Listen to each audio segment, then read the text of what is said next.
Hey, good evening, everybody. This is Alan and Rusty, two guys and a topic. Tonight we're going to be talking about ghosts.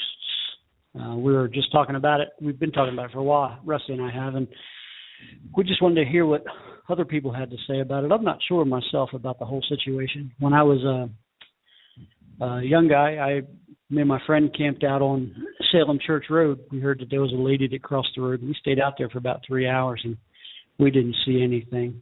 But before we go any further, just to let you know that we might have some technical difficulties tonight. We've had some issues with the show cutting off. So if we do, it might be a few minutes before we get back on. Hopefully nothing will happen. Yeah, it's really technical stuff like Skype is hanging up on me. Yeah. That's as technical as it gets here. Yeah, so it says we've got 48% of people in America believe in ghosts, and 22%, this is the survey we looked at anyway, it could be years old, say that they've seen or heard a ghost. Well, my older sister, she had a house when she lived in Ohio, and they said that a man hung himself in the basement. And I was 10 or 11 years old, and I would go and the basement door had a little latch on it, and I would latch that thing and come back later on in the day, and that thing would be unlatched, and it just always scared me. Every day I relatched that door over and over again. I don't know if anybody went downstairs or what they did, but I've never seen or heard. But neither have I. I've never really seen anything. I don't think. No, I did take a picture one time, and it is on the slideshow to our show. You know, if you're on the Blog Talk website, and you're watching the live stream, you'll see like these little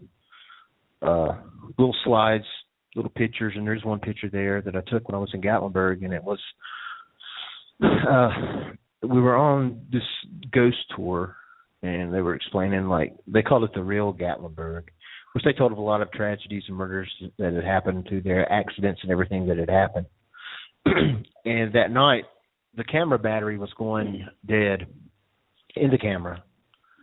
So I decided that rather than, they told us, he said, it's not necessary to use your flash. So I didn't turn the flash off.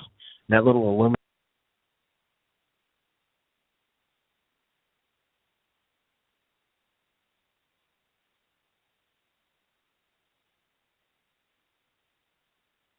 Okay, we're back again. The technical difficulties did take place. Maybe it's a ghost. We're going to be running rampant. So maybe it's a ghost. I think I saw something. I think we got a caller on there. Yeah, let's get somebody to call. Area code 252. Okay. I just. Can you hear me? Yeah. Okay. Yeah, we can hear you. Hello. Hey. Yeah, Welcome to Two hello. Guys and a Topic. Hey. My name is Jennifer Baumgartner. Hey. I'm the founder Jennifer. of 3P Paranormal. Yeah. Okay, very good. good. I'm good. One of my team members Awesome. asked me to call in and talk to you guys. Oh yeah, absolutely, and I'm glad you called. And again, if we lose you, I'm sorry. I don't know what's going on with our Skype, but it's kind of coming in and coming out. But yeah, you work with, it's 3P Paranormal, right? And just tell us what you guys do. Yeah, you started off. What have you? A little bit about what got you started in this, and some other things some of the things you've experienced, your team's experienced. Just give us a heads up. All right. Well, let's see. I've been investigating the paranormal officially in a team for I guess 6 or 7 years now, and I got started. I've always had an interest, and I met someone else who actually had a team several years ago, and I got started with them. And then they quit doing what they were doing, so I decided I don't want to quit. I'm going to keep going, so I formed my own team. And we take a very scientific approach during investigations. We don't do any of the, breaking out the Ouija board or anything like that. It's very scientific. Right. We have the infrared cameras and the voice recorders.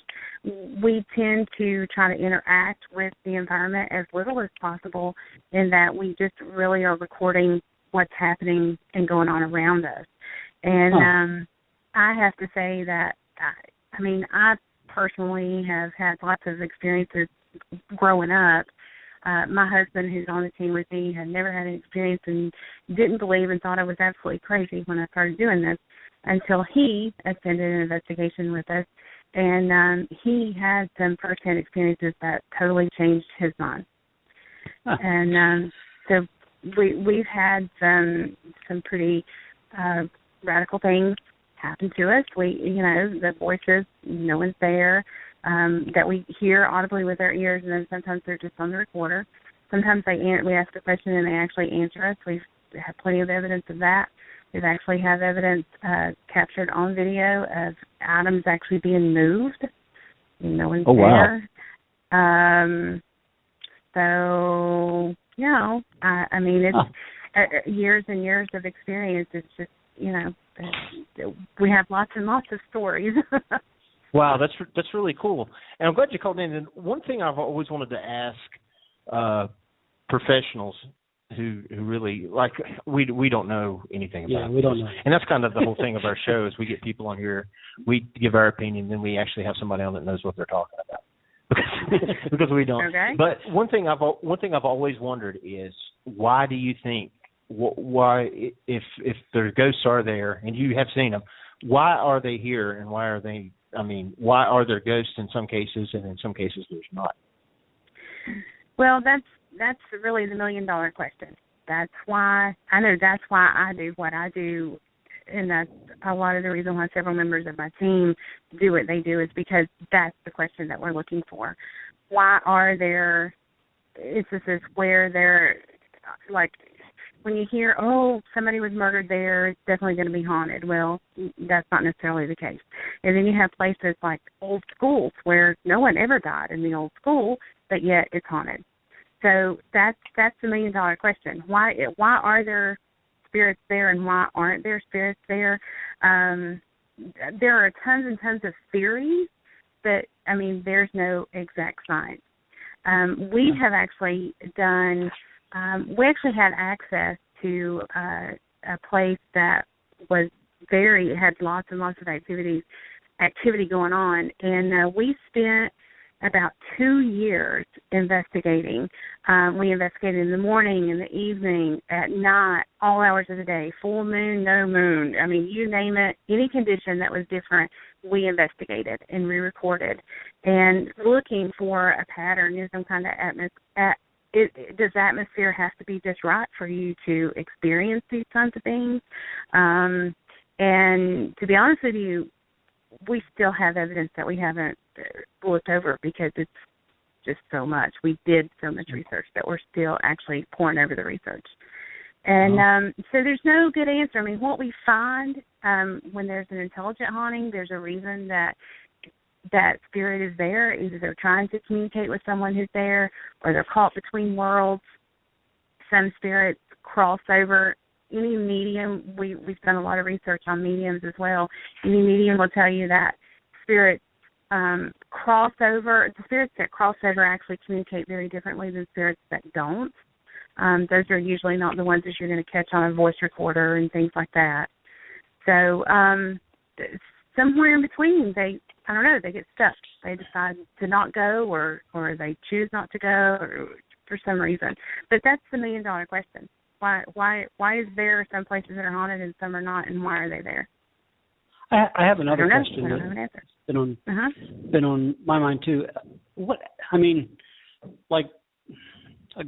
Say a person died during Roman times. Where do they go? Are they still? Do they still haunting the Colosseum? Or you know what I mean?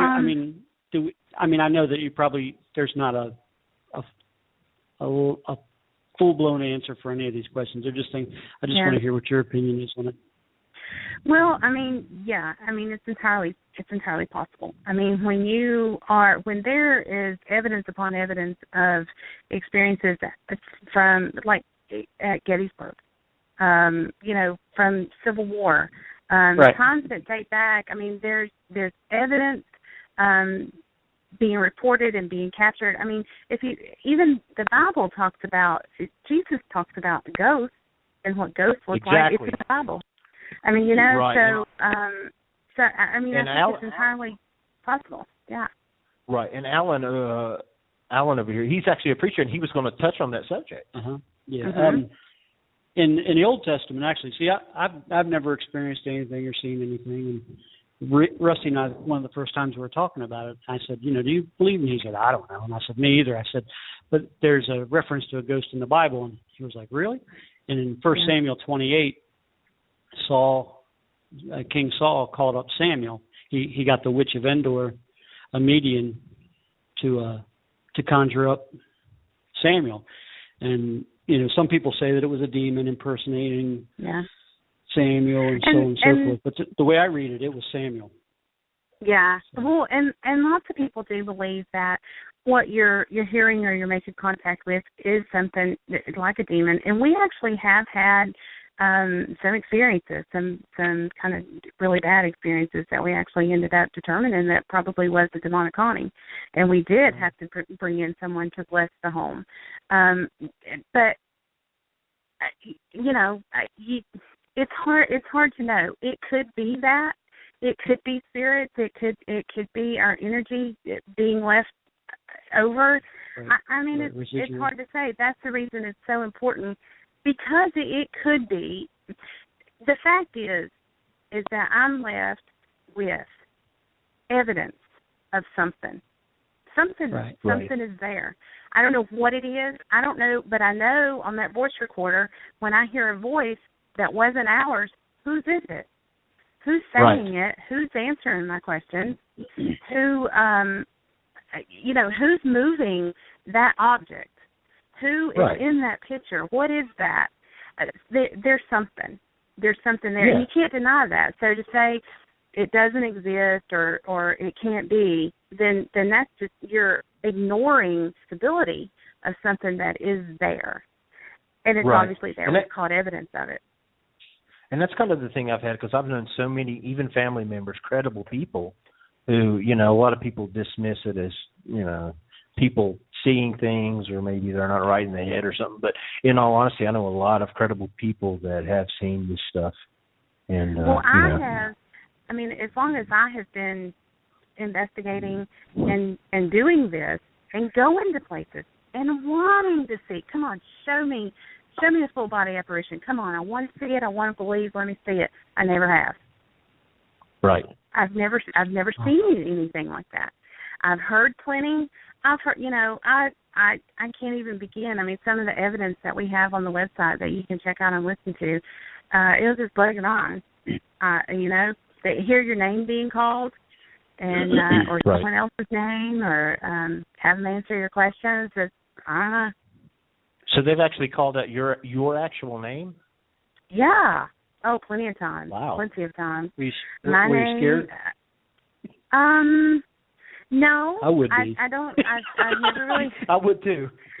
It can be unnerving a little bit sometimes. It just depends. But I have been in investigations and actually had something whisper right in my ear.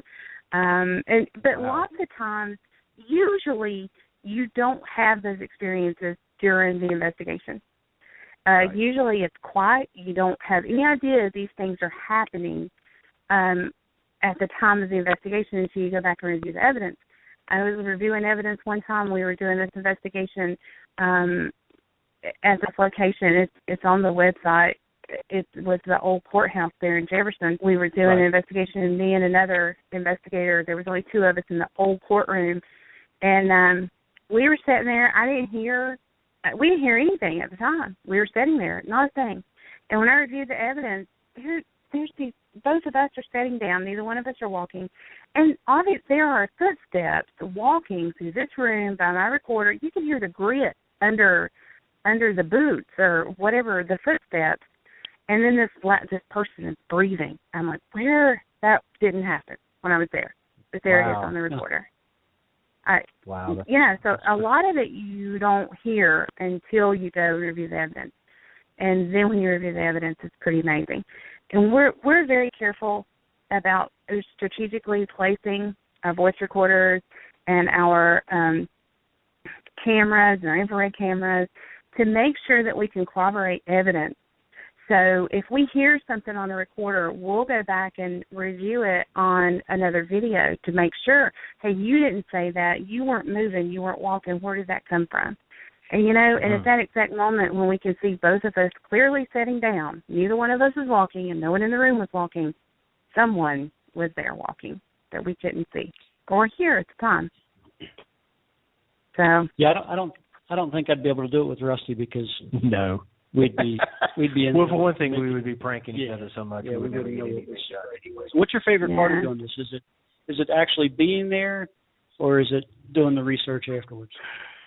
I think doing the research, trying to piece together how the thing about being scientific about this is you go about being scientific by trying to have reproducible results.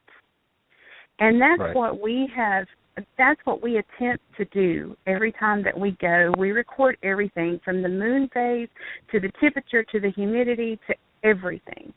And what we have found, one thing that's interesting is that when it's really cold and the temperature is really low, you tend to get more activity.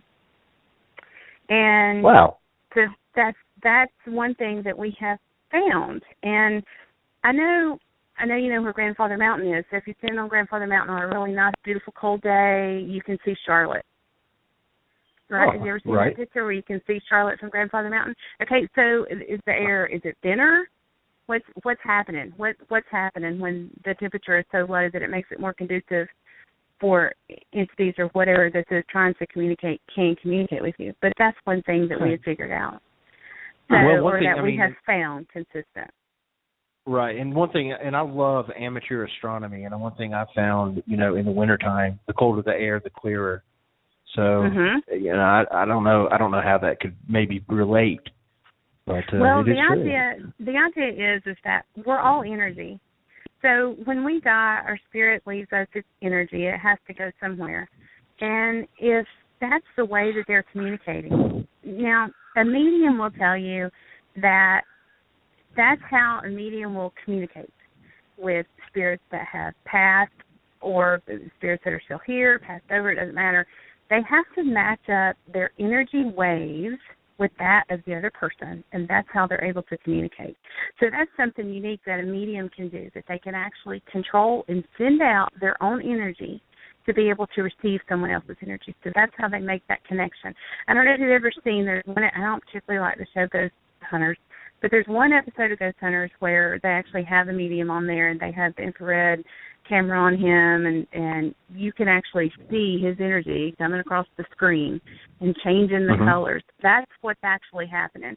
So that's the idea, is that the entity is, it's energy, it's residual energy that's left over. Somehow they still communicate on some kind of wavelength, wave pattern, and the medium is able to pick that up. And that's the idea. See, that's the bad thing about it, is there's nothing scientific at all. But lots of theories. Right. Do you think it'll ever come to the point where anybody will have any sort of more? I mean, and I guess that's what you're doing right now, is the scientific aspect of it. But do you think it'll come to the point to where there'll be more answers on this, and maybe one day that it'll be more out in the open and more accepted and more? I mean, I don't, and like what am I trying to say? More people will believe it and accept this. Yeah. And there will be more evidence, I guess I should say. I don't know. I don't know if the rate in which people will accept it will change, because accepting the fact that they're... So to be honest with you, when I think about passing away and dying and my energy and then not going to heaven or wherever else I'm supposed to go and being stuck somewhere scares the bejeebies out of me personally. Just the thoughts of that could happen. So lots of, and so sometimes I feel this. I'm like, I don't want to believe that this is true. You know what I mean? But I I think for some people, for them to accept the fact that it could be true would actually turn their whole belief system upside down, and they're not going to do that.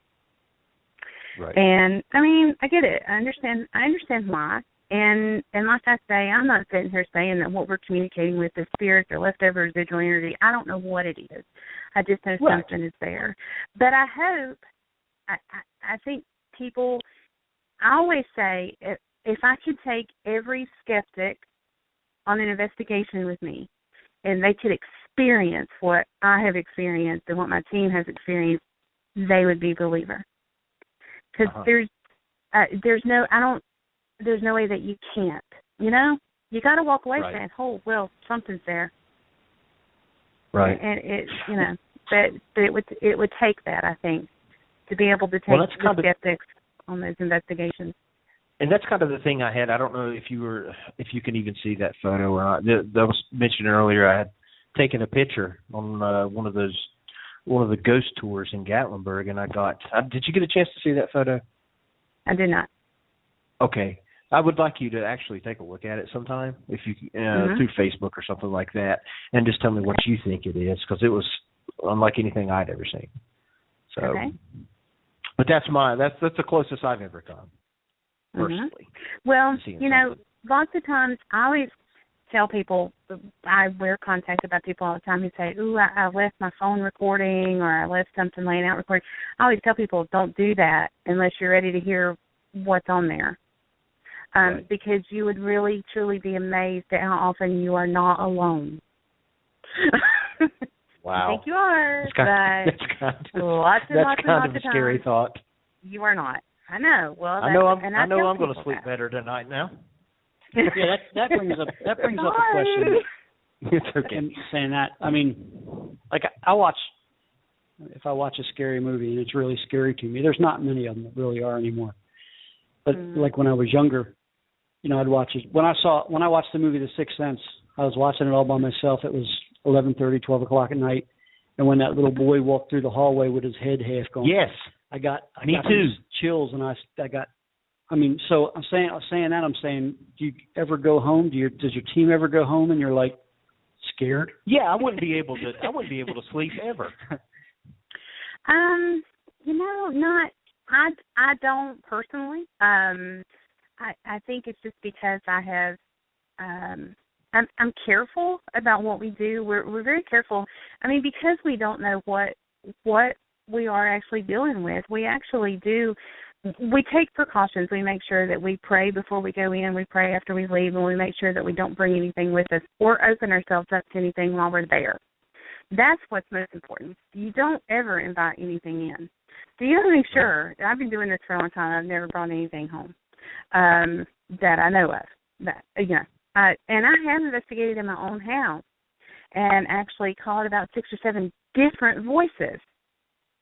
So, you want to talk about living in a house with that many voices. But, I mean,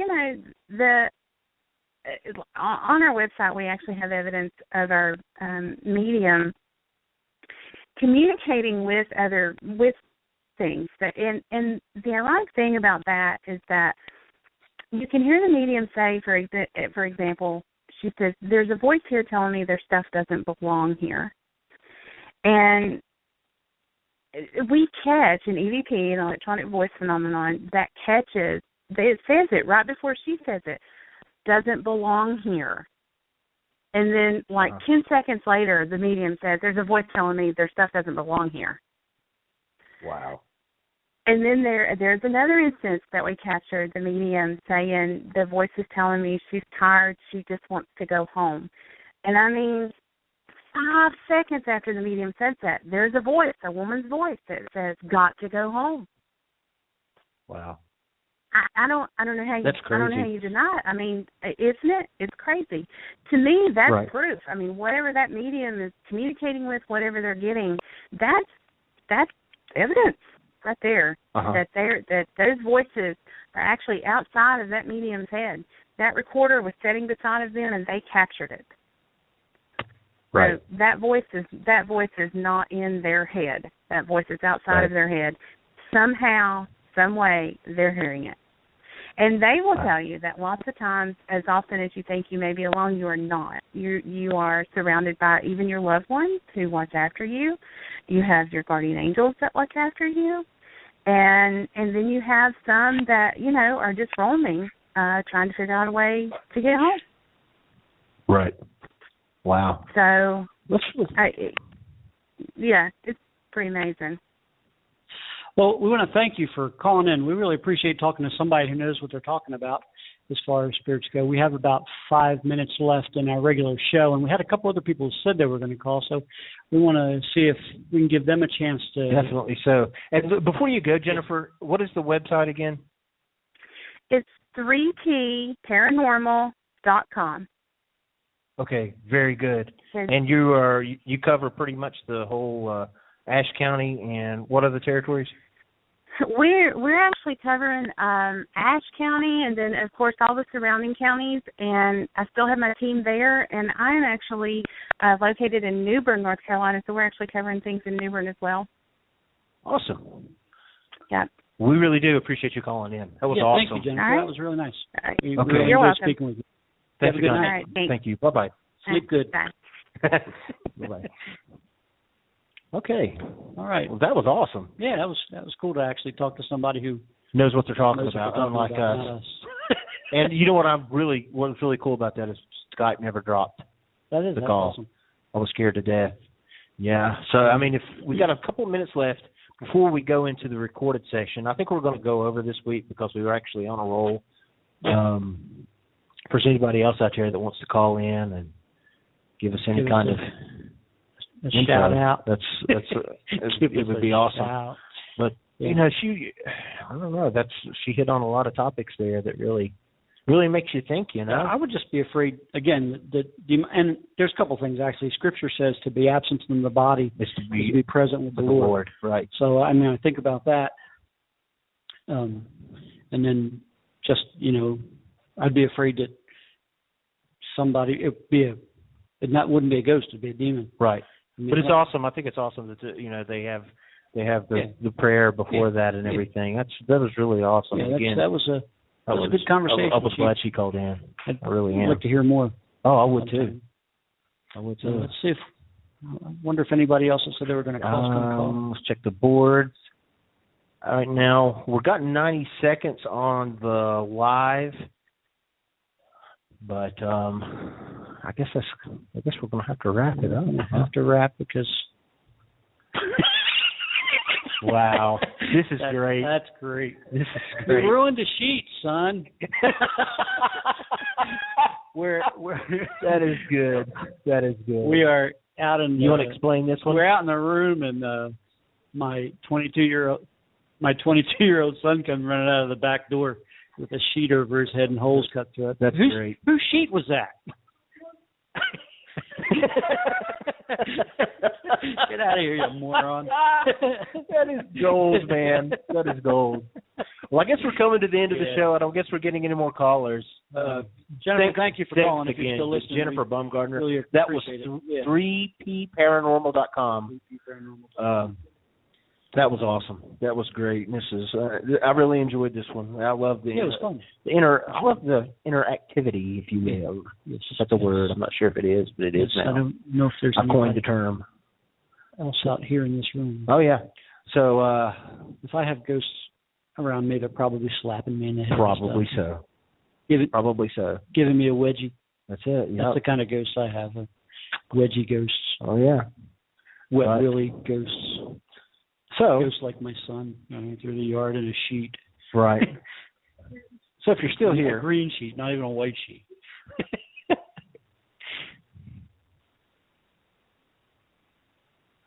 So